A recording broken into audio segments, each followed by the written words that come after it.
my claim is, well, the claim that we respond to is the non-hybrid cars are more economically efficient than hybrids. And then my opponent's secondary claims are that the flat cost is cheaper than non-hybrid, and the second one is the maintenance is cheaper for the non-hybrid.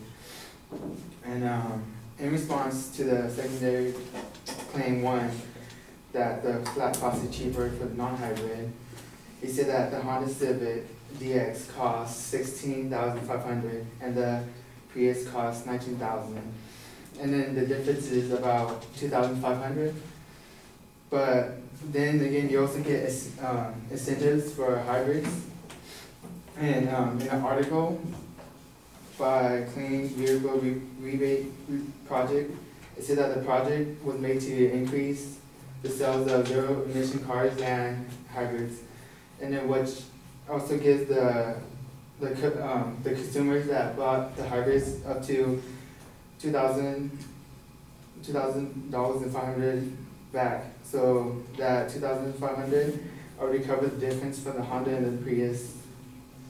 And then you also get other incentives like free parking and like insurance discount for having a hybrid. In response to the secondary claim two, the maintenance is cheaper for the non-hybrid.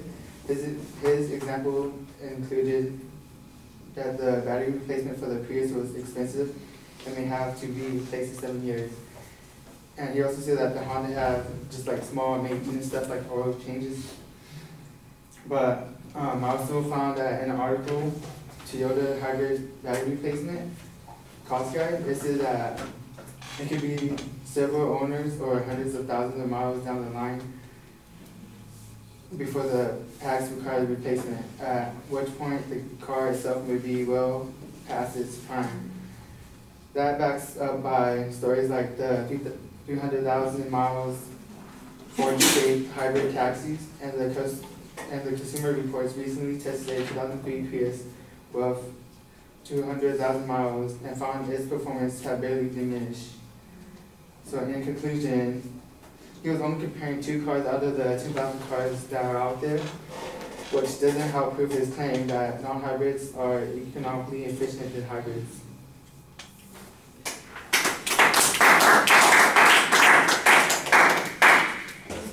Ouch.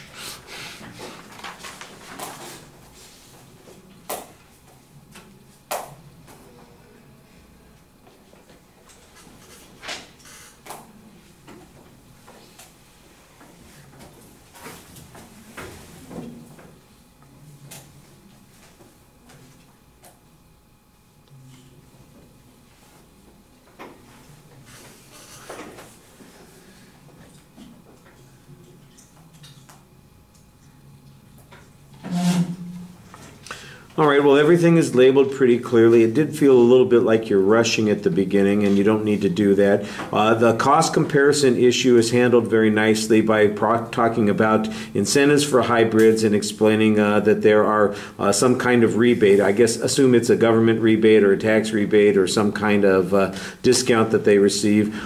You mentioned, for instance, an insurance discount. I don't know what the cost of that is and how much it would reduce the driving costs for hybrids. It's a good argument to bring up, but it would be a stronger argument if you had some quantification on it, and I think that is another one of those points. The parking issue, you say free parking, I'm not sure what that means. Preferred parking, I know what that means. Well, free parking is free parking, but I don't think I can go to Disneyland with my hybrid and pay, not have to pay. I don't think that that's what you mean by that, and it's certainly not. It doesn't apply like if you got a hybrid, you don't have to feed the meter. So I'm not sure that free parking is really the term that's going on there. On the maintenance issue, you talked about that in a pretty straightforward way. I thought you showed that the battery is likely to have a great deal of longevity and that it's going to be effective, and you had the example of the taxis that have reached fairly significant levels of driving there. The idea that it's reached past its prime, well, I think here's the way you put the comparison.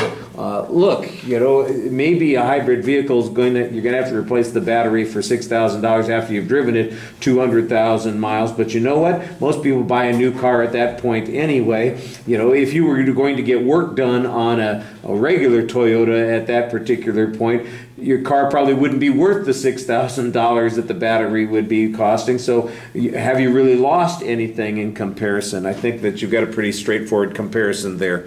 All right, thank you.